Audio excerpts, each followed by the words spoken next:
Hello दोस्तों। जैसे कि आज जो मैंने क्लास अपलोड की है हिस्ट्री की सेकंड क्लास की, उसके कुछ पार्ट्स अपलोड के कारण मिस हो गया, तो हम उसे इस पार्ट में पूरा करेंगे। आप उसे अटैच करके देख लेना।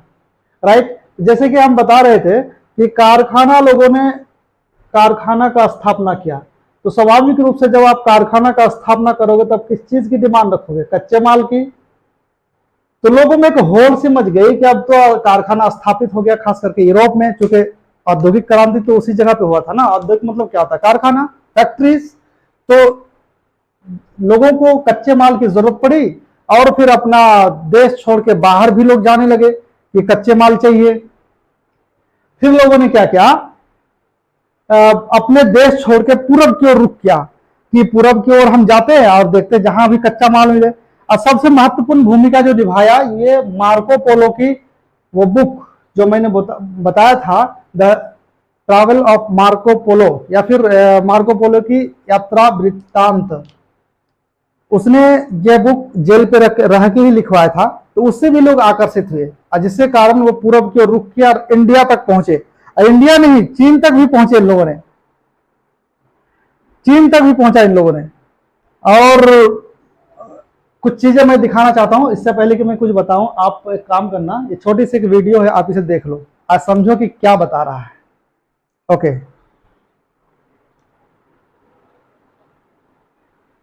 होप कि आपने ये वीडियो क्लिप देख ही लिया होगा। इसमें आपने क्या देखा? आपने देखा होगा कि लोग ऊंट से सफर कर रहे हैं, राइट। लोग नाव चला रहे हैं, राइट। तो ये दो ही रूट था। स्थल मार्ग से लोग जानवरों में सफर करके आते थे, जानवर ये रिसोर्सेस था। और जहाज, छोटी छोटी जहाजें या फिर नाव, इस तरह जो आपने वीडियो में देखा कि किस तरह बिना मशीन का लोग पहले कंपास का इजाद किया, फिर दिशा का निर्धारण हुआ, उसके बाद पाल कहते हैं उसको, जो नाव पे लगा के नाव को आगे बढ़ाता हवा से। तो उस तरह लोगों ने ट्रैवल करने की कोशिश की। फिर हम लोग एक छोटी सी मैप में देखेंगे किस तरह ट्रैवल किया लोगों ने। अब थोड़ा सा इसको देखेंगे, एक सेकंड, एक सेकंड, आप इसे देख के समझेंगे थोड़ा सा। ओके।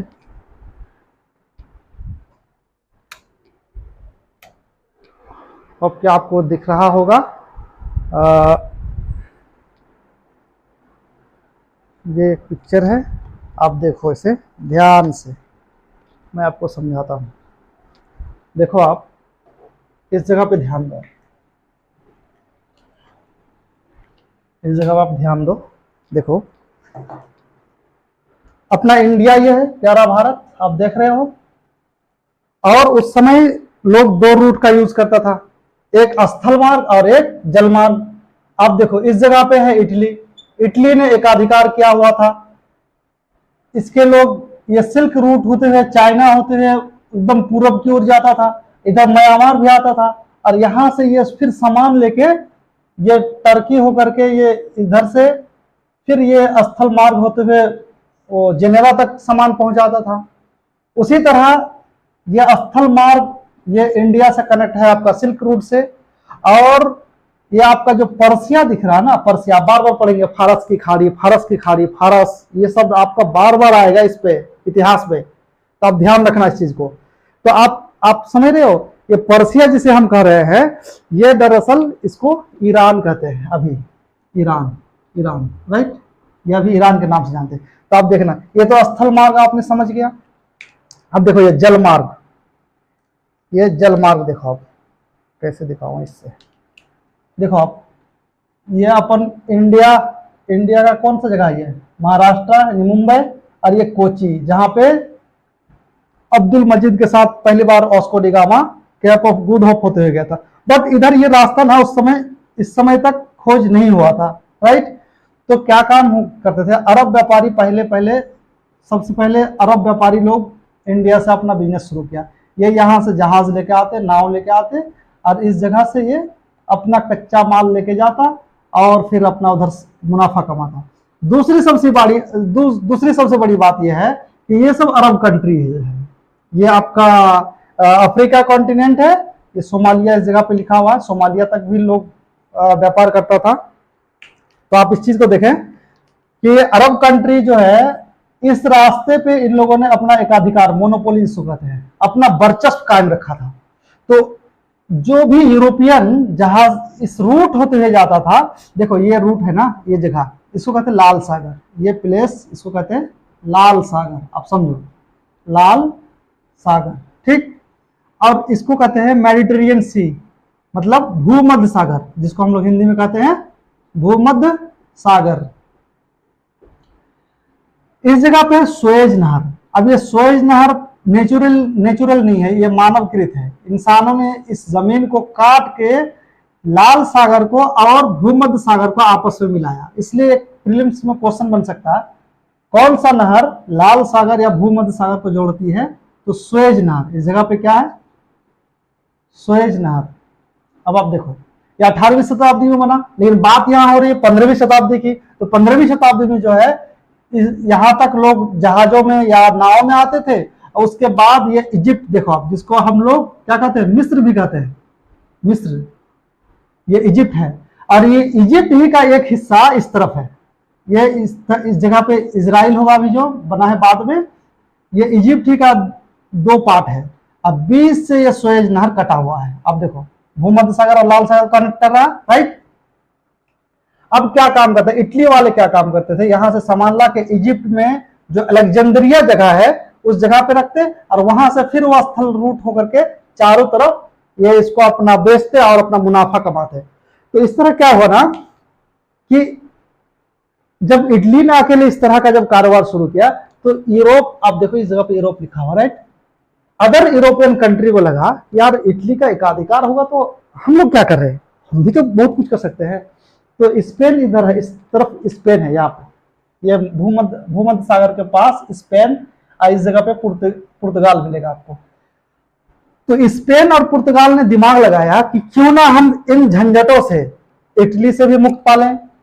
ये अरब कंट्री जो परेशान कर रहे हैं, ज्यादा से ज्यादा टैक्स ज्यादा से ज्यादा वसूल रहे हैं, तो हम ये रूट छोड़ के अगर दूसरी रूट अपनाए तो हम इस जगह पे टैक्स देना नहीं पड़ेगा, और फिर वह जो भी हम कच्चे माल या जो भी वस्तु हम पूर्व के देश से लेकर आएंगे उस पर हमें ज्यादा से ज्यादा बेनिफिट होगा। तो इसने क्या काम किया, ये अपना जो है रूट चेंज कर लिया पुर्तगाल और स्पेन ने, और उसके बाद फिर दूसरी रूट का तलाश किया। इसके बारे में हम नेक्स्ट क्लास में लेंगे। तो आप इतना समझो कि अपना इंडिया इस जगह पे है, बीच में है, और इंडिया से किस तरह कनेक्ट हुआ लोगों ने, राइट। इस चीज को दिमाग में रखना। इसलिए आप एक काम करना, जब मेंस की क्वेश्चन लिखोगे ना, इस तरह सिर्फ एक फिगर खींच देना, अपन इंडिया इस तरह खींच देना, राइट, इस तरह अरब वर्ल्ड खींच देना, फिर ये क्या हो गया, इटली हो गया, और इस जगह पे इस तरह करके आप एक काम करना, अफ्रीकन कॉन्टिनेंट खींच देना। तो इंडिया को इस जगह पे बनाओ, सॉरी इस जगह पे इंडिया का बना दो। अब इस तरह से अगर आप एक नक्शा खींच देते हो और रूट का नाम देते हो कि ये सिल्क रूट है, ये जलमार्ग है, और इस तरह पे स्वेज नहर है, छोटा करके ही सही, और उसमें आप उन बातों को अगर दर्शा दो, इससे क्या होता है ना, एग्जामिनर जो कॉपी चेक करते हैं वो थोड़ा अट्रैक्ट होता है, उनको लगता है कि इनको ना होलिस्टिक अप्रोच है सब्जेक्ट पे और सारी नॉलेज है। तो उससे क्या होता है, मार्किंग कहीं ना कहीं आपको अच्छा मिलता है। तो इन चीजों को ध्यान रखिए। अब हम लोग चलेंगे जो अभी तक हम लोगों ने पढ़ा, पिछले वीडियोस में जो हमने फर्स्ट पार्ट जो अपलोड किया उसमें भी हमने पढ़ा था, इसका सारांश क्या है दोस्तों। इससे भी मेंस का क्वेश्चन बनता है, आप इसको मेंस के क्वेश्चन आप लिख सकते हैं। तो आइए चलते देखते हैं कि मेंस का क्वेश्चन कैसे बन सकता है, देखते हैं हम लोग। एक सेकेंड देखना,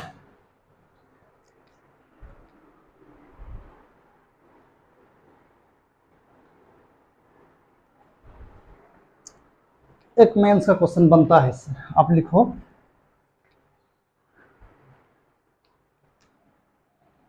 क्वेश्चन नंबर 1, भारत में यूरोपीय शक्ति के आगमन के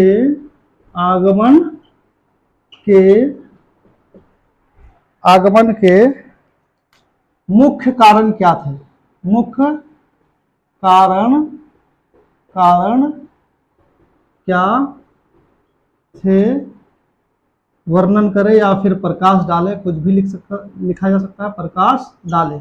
अब देखो ये भाषा इसका कुछ भी हो सकता है, बट आपको बिंदु और पॉइंट याद रहना चाहिए। जो आपने क्लास लिया ना, जो मैंने पढ़ाया, इसमें आप बहुत सारे बिंदु आप लिख सकते हो आराम से। मैं ऐसे फोल्डर के तौर पे मैं कुछ दे देता हूं आपको, आप मुख्य बिंदु आप लिख सकते हो। एक कृषि में भी तो मैकेनिज्म आ ही गया था, बट लोगों ने देखा कि कृषि में अगर निवेश करते हैं, कृषि में निवेश अगर करते हैं, निवेश करने से लाभ कम होता है, लाभ कम होता है। लोगों ने देखा कि कृषि में अगर निवेश करते हैं तो लाभ कम होता है, तो उन लोगों ने सोचा कि चलो बाजार की ओर चले, कारखाने की ओर चले, फैक्ट्री की ओर चले। तो लोगों ने क्या किया, कृषि से शिफ्ट होकर के कारखाना और बिजनेस की ओर चले गए। ओके, फिर दूसरा आप लिख सकते हैं, दूसरा पॉइंट क्या? कच्चे माल की आवश्यकता, राइट, कच्चे माल की आवश्यकता, ये भी आप लिख सकते हैं। इसमें बहुत सारे चीज लिख सकते हैं, ये मेन बिंदु है। आप इसको 200, 250, 2 3 पेज आप पूरा कर सकते हो। सिर्फ आपको मटेरियल रहना चाहिए दिमाग में। ओके, उसी तरह आप लिख सकते हैं इस जगह पे नवीन बाजारों की प्राप्ति, लोगों को एक जगह मिल गया, नहीं, प्राप्ति तथा उसका विस्तार, तथा उसका विस्तार। उसी तरह आप लिख सकते हो, मार्को पोलो ने जिस तरह इधर के धन के बारे में बताया था, तो आप लिख सकते हो पूर्व की धन संपदा का आकर्षण, ये आपका फॉर्डर पॉइंट हो गया। तीसरा आप लिख सकते हो, जो मुख्य और अहम बिंदु है, जो मैंने हिस्ट्री के पहले क्लास में बताया था कि यूरोप में सामंतवाद की जगह अब क्या ले लिया था? पूंजीवाद ले लिया था ना। पूंजीवाद की स्थापना, क्योंकि ये सब कंसेप्ट बाद में आया। पूंजीवाद, वही सामंतवाद ही पूंजीवाद कहलाए। तो ये सारे कारण हैं जिसके कारण भारत भी लोग आए। भारत छोड़ के चीन भी गए और देश भी गए, बट भारत आने का ये सब आप मुख्य उद्देश्य दे सकते हो। तो इस तरह आप इसमें और सारे बिंदु आप ऐड कर सकते हो कि कृषि में भी औद्योगिक क्रांति आई थी, बट उसमें मैकेनिज्म आया था, बट लोगों का लाभ नहीं हुआ। बहुत तरह की आप बात को इसमें ऐड कर सकते हो, जितनी बातें मैं बताया। होप कि बहुत आपको बेनिफिट हुआ होगा। और ये मेरा क्लास इसमें प्री तथा मेंस ओरिएंटेड ही रहेगा, आप कंटिन्यू बने रहिए मेरे साथ। और हिस्ट्री, पॉलिटी, ज्योग्राफी जो मैंने कहा सारी क्लास से मैं कंटिन्यू करूंगा। होप कि आप बने रहेंगे और इसका एंजॉय करेंगे। Thank you for watching. Thank you.